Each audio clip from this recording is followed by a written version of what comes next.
did do that. Did I do that? Right, well, life's just been chaotic lately. With the raffle, we, yeah, you put that in there.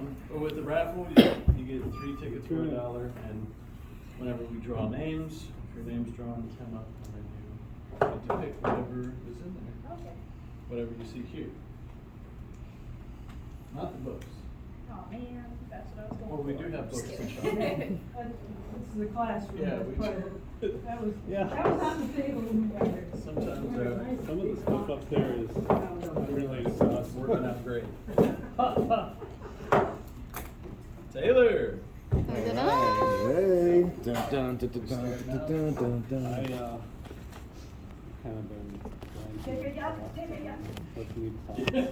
Yeah, if I need some pot, I'll just get a hold of you.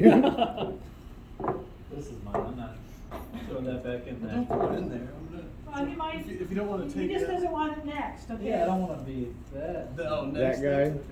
Really? Yay! Nice. orange Get the orange I took jasmine. the long way.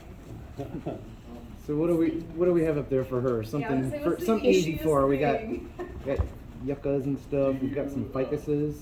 I need the ficus probably. Yeah. They're all pretty tropical. Kylie! Yay! So do you have room inside for I a do. tree? Okay.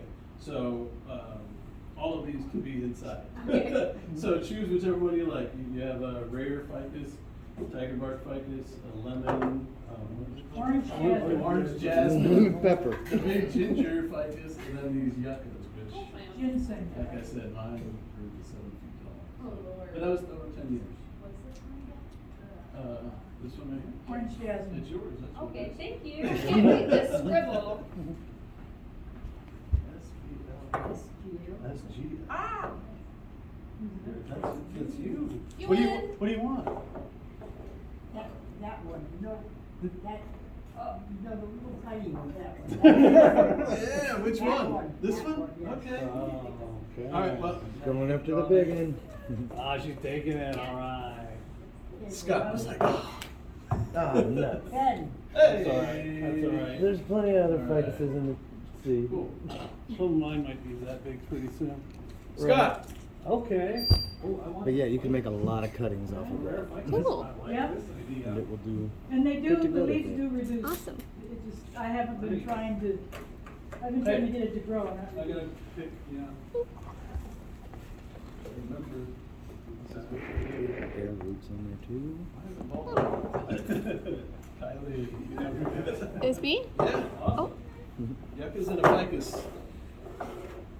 Yuccas and the ficus. You can bonsai with yucca then? Sure. You can bonsai anything, you just don't want it when it gets done. Bonsai means it's Seed pot. But is, I think yucca pot is seed. They call them yuccas because they don't taste very good. alright. Stupid. That could be outside in the summer. Okay. So they can grow Don't lighter. look at Yeah, I have it. to throw Yeah, I it was out gonna there. say, I was gonna pick myself. And then, But when it choose one of flowers, those. you'll walk into the room, Joel, and you'll just get Do hit in you the want face a with little amazing. Do you want a yucca? Yeah, when you You don't want anything else? Okay, Dan, draw one more time. Right. Please. Okay. Me. You want another yucca? No, two's enough. Two's enough. Then you go ahead, Wow. I'll draw. Actually, doesn't even have any. No. No. That's what you get for 9 tickets, right? Yeah.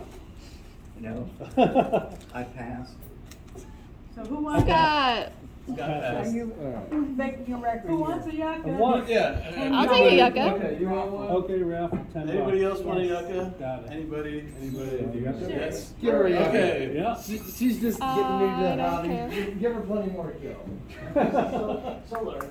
Here, go hand those to them, please. Who wants what?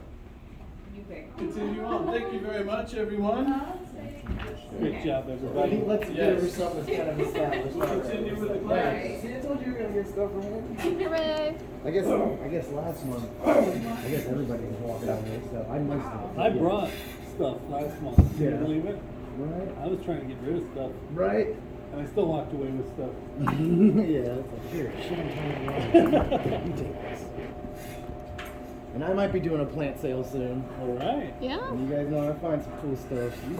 We're gonna talk about, reducing root size, root balls associated with that, and I brought this to show, kind of what you can get away with, I guess. This happens to be a Jacqueline Hillier elm, which, I've had several of them for a few years, and finally got on the web and looked in to see what it really was.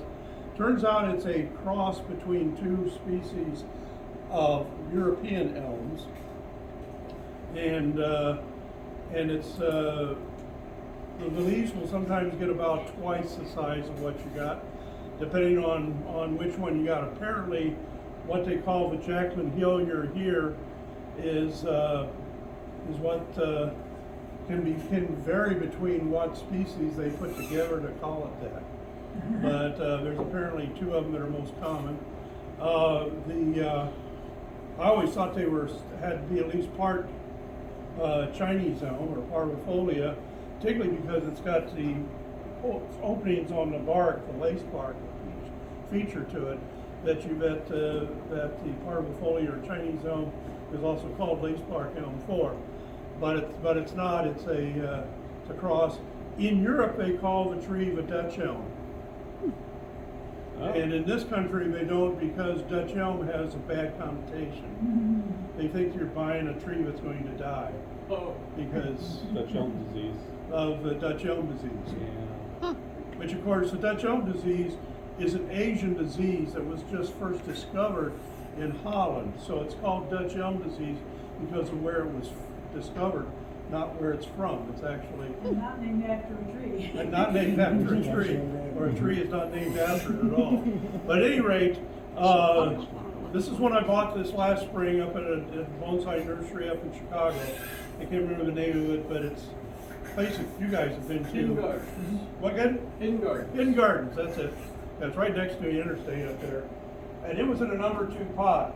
So that's what it came out of, okay? Last spring, probably about April. So this is the case, and you can still see a little bit of the roots mass here. I did add some soil all around it, but it actually, exposing it will help give you a little bit more in some good exposed roots look to it. But you can see that to get it to here, you already cut down the root system considerably.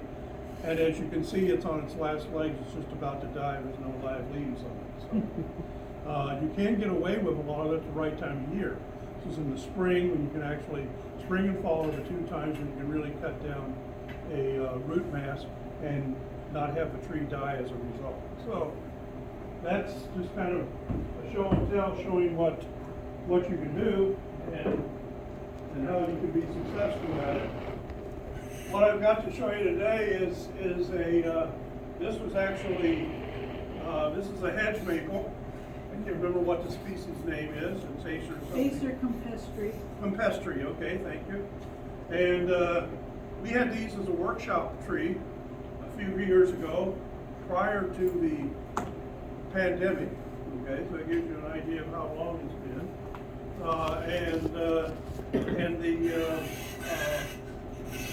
And these were dug out of Dale Hurstrom's garden. He had a bunch of them, and unfortunately, most of them weren't cut back much and have a bunch of roots on it. He had cut back a few of them. This is one of them that had been cut back, and so I think mine was one of the few that survived. We had a workshop. Everybody got to get one of these things, and so it's been in there for probably 5 years, something like that. And so it would be a good one to pick out. I've already loosened it and made sure that, I cheated to make sure I actually had roots to work with. And so this will come right out of the pot. There you And as you can see, you've got a considerable amount of roots. Yeah. And, but this ball mass of roots, when I started, was probably about twice the size of the pot. So I cut it down about half to get it into the pot to start with. And so, need to work the soil off the roots somewhere. There it is. I was gonna say, Rick. Yeah, I'm looking for a chop, Oh, okay. for an extra strong chopstick.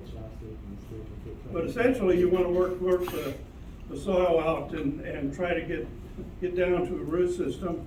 If everything works right, I'm going to try to get it in this pot. And I like plastic pots, so plastic pot. Plastic pots have a real advantage over ceramic. As you get older, you can lift them. And they don't break, they don't burst from freezing thaw. Good point. And so you try to straighten out the roots as best you can. I think I millions of them. There it is.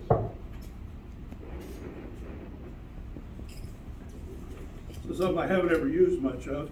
I actually got the idea that I might actually use one sometime. We do have one in our outdoor toolkit, Okay. but I don't think I ever use it either. It just looks too mean. Yeah, they're kind of nasty things to do to a tree to a certain extent, which is why I don't normally use them a whole lot. But you can work the soil out at the top, and then tip it on its side. You'll get a bunch of soil off of it. And the idea on it is to just keep working at it a little bit at a time, and it'll eventually loosen up. Do you usually repot maples this time of year? The ideal time would be in the spring of the year. But Before they break bud. before they break bud. But ideally, you catch that 1 week in which they're showing a little bit of green, but they haven't broken bud. And of course, you can't do every tree you've got in that length of time. So you end up making, you're right, best time of year would be in the spring of the year. The second best time is in the fall, preferably about a month from now. I think you're okay now. But Yeah, it's been pretty cool. one advantage is that it's a maple, and you kind of have to work kind of hard to kill one of them, usually. Stop and think, when are the landscapers planting? Right. Have they started yet? We plant all the way up into December. Oh, really? Start up, and then start in March, so yeah. Yeah. But that's going into the ground. And Yeah. then we throw So, and then they're also, what they're doing in country arbors, as well as a lot of others, is that they've got potted stock or previously balled and burlapped that are established there. And so what they're doing is, they're not doing a lot of work on the root zone typically. They're potting it in a hole, particularly in the middle of summer. That's all you would do. You really wouldn't want to work the roots like this. So are you So, trying to, how much of the soil are you trying to take away? I'm trying to take away a lot of, loosen it up at least. I really don't want to take a lot out because Straighten the roots out. because the tree is going to live best off of its root hairs, and root hairs are typically about 1 cell wide. In fact, some people think that a lot of the root hairs are only 1 cell in total. And so it really comes down to the root hairs are smaller than what you're going to see for the most part. And when you take all, it used to be very common, and you'll see this still in some cases, where they will take all of the soil off and rake out the roots and all that sort of stuff, and that is doing serious damage to root hairs. your prime activity here associated with it. And you may be able to see, but I've got a corner here that's some fairly serious roots that are kind of loose. And important thing to realize is that generally you look at the root system as being similar to the top growth, and that is that you prune the roots where two roots branch, just like you would on the top part, because that will allow the roots to survive, make it more likely for them to survive, and so on. And it's also a case that to a certain extent, not totally, but to a certain extent, the roots will go, particularly if you look at the trunk, and you can see that this one doesn't have any curves in the bark or appearance to it, which means that the roots are probably going straight up the branches. This root's probably feeding this branch, maybe part of this one, etc. It's not going around the trunk and hitting one on the back side. You try to think in terms of where is the nutrient coming, and I can feel in this particular root that I'm looking to remove that it's coming in very deep into the center of the tree, which means that it's probably getting up into some of this part right here. The other thing then is you look to see what is on that particular root and how much feeder roots it's got on it, or alternatively how much feeder roots are separate from it. And I've got a lot of good stuff in here. That's a lot of nice feeder roots, but I just snapped it off the trunk. And so what I've got is a place where it actually attaches down in here, and you would want to cut that off at that point. But you always look to see that you've got plenty of other roots in addition, because if you take that off and So you're cutting find the out feeder that you root, have right? almost all your roots there, you just kill your tree. So you're cutting the feeder root? I'm cutting a major root, Oh, this okay. thing right up here, which is kind of Make it hard to get into a pot. getting a bit hard to get in the pot. Exactly right. Got it. Exactly right. You wanna And I can feel it you wanna come keep in. the feeder roots, which are the tiny ones, as Oh. much as The possible. fighter roots are the real tiny things like Yeah. this. Hmm. Okay. And on them, if you got under a microscope, you can see root hairs coming on, which are the ones that really do most of the work. The big thick roots don't really do anything other than support the feeder roots that are attached to them. Exactly. Okay. So if you can take off a big thick root, it doesn't really matter as long as it's not a lot of feeder roots on it. Okay. I'm trying to solve that pin.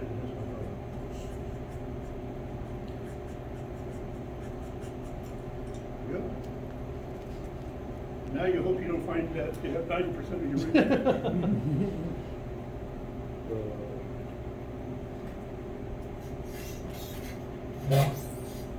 Reminds me of when I had long hair.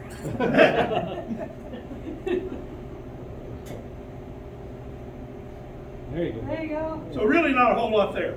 A lot of running roots. A lot of running roots, and probably we had a bunch of feeder roots on it. You can also, when you get a tree like this, you can also just kind of, quote, give it a haircut, cut it off at certain points. And I do that sometimes on new plants, but I don't like to do it a whole lot. I've also got a big root here coming out, but it's a major part of the tree, and I'm going to try to leave that if possible. That's a nice looking root too. Nice looking root. You talking about the Navarro? Here's another one that comes out to the side, but it's got some real character to it coming on the trunk. You don't want to, I don't want to confuse that. Now that would be something that you could look at and say, well, that's going to be a girdling root eventually anyway. And you look to see where that's coming in. Coming in with this. You ever wire the roots? I never have. There's nothing that says you can't. I think I'm going to cut that off just because that will girdle the tree eventually. Can you describe what a girdling root is? Girdling root is going to be a root that goes around the trunk, and as the tree ages, the trunk gets bigger The root gets bigger, and they come together, and eventually the root will girdle the trunk or strangle it. You lose your whole tree. In my job where I had people that would call me up about borers in their trees, sometimes I go out and look at them, and typically they had been in the ground for 15 to 20 years, and they had a girdling root around it, which eventually took it that long to grow out to where it killed the tree, and then the borers came in. So the tree was dying. They saw holes in the trunk, got to be borers. So the borers came because the tree was dying. They didn't cause the tree to die. But and when they get to that point, they say, well, what can you do? How can I've got these others that still look good, and they've got girdling roots too. What can I do? I said, well, you can cut them off and pray, and that's all you can do. Or you can enjoy the trees for a couple of years. But I'm going to go ahead and cut this one off because I think, even though it's a nice looking root, it's one that's going to be a girdler.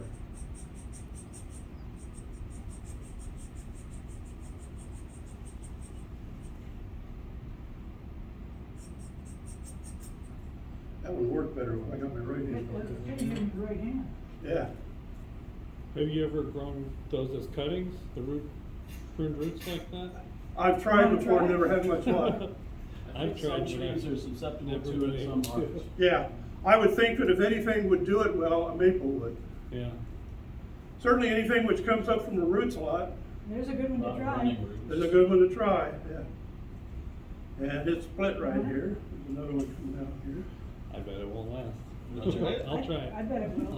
I'll give a report I- back in the I- spring. Give a report.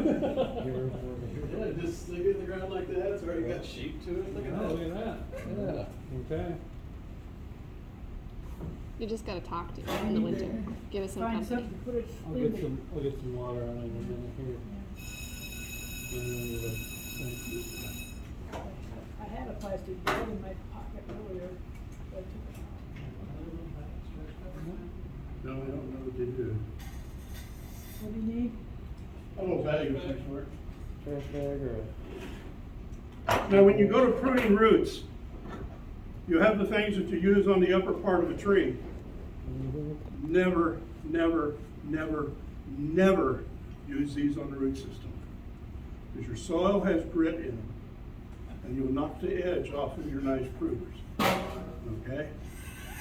In fact, you'll ruin them. In fact, you get on some that's really tight, and you'll spring them here where they can come together. Okay? So do not use your good pruners.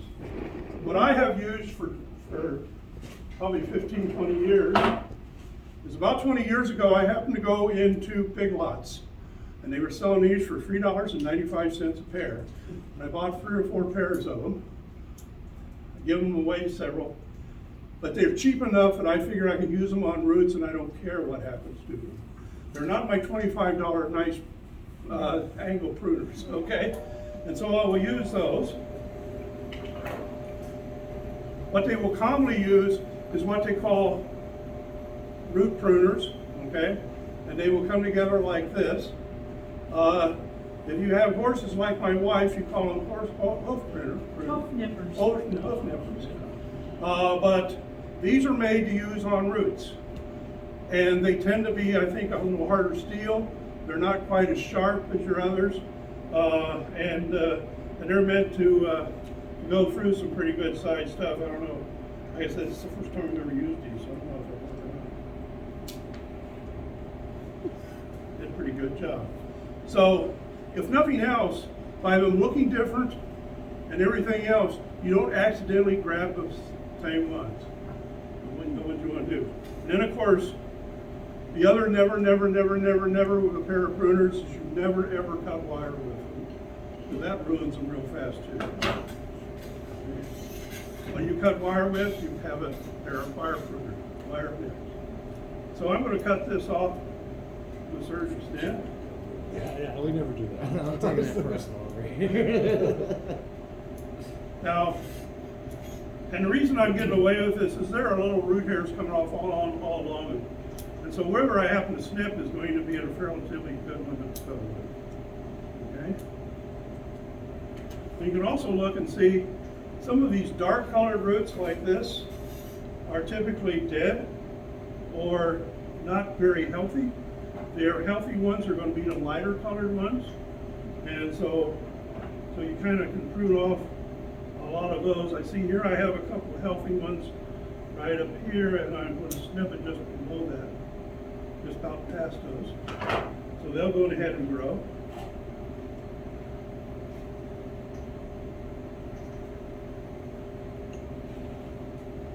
Here's another one that's sticking out, and it's coming from underneath. It's got some roots there, but not a lot of quite a bit out here, but still, you can get away with getting rid of that one. So do you cut that at an angle to promote roots going in a certain direction?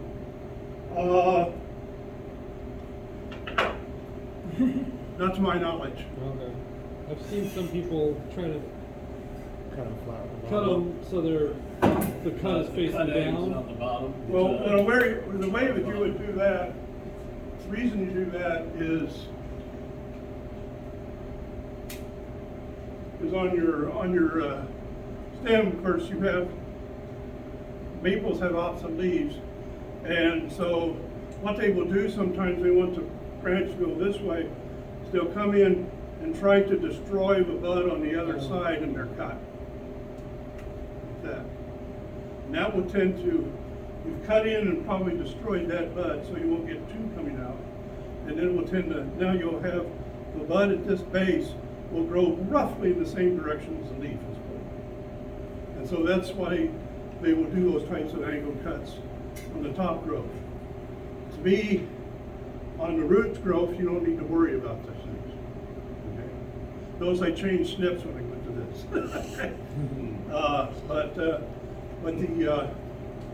But that's the reason for the angle cut. My personal opinion is that you're better off just cutting it off and leaving a little bit of space so you get a little more to survive on it. And then if you don't want it to go this way, then you jerk it off in the process, you probably kill that bud when you jerk that leaf off. Or you can even scrape it a little bit there and make sure A you lot of maples, I don't know, at least the Japanese maples, from wherever you cut, it tends to die down a little bit. That's right, that's why I You're left a better little off bit. cutting a little higher than you want. Yeah. Gives you a little bit of an edge. Yeah, no. Just fits it.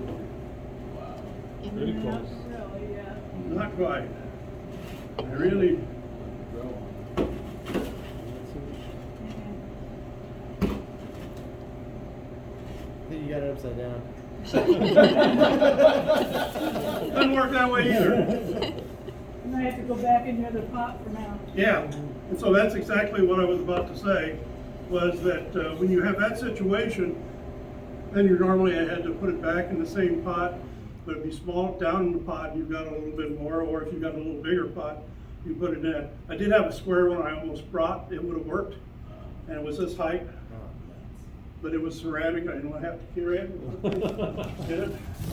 And so essentially, yeah, obviously it will fit into the other pot.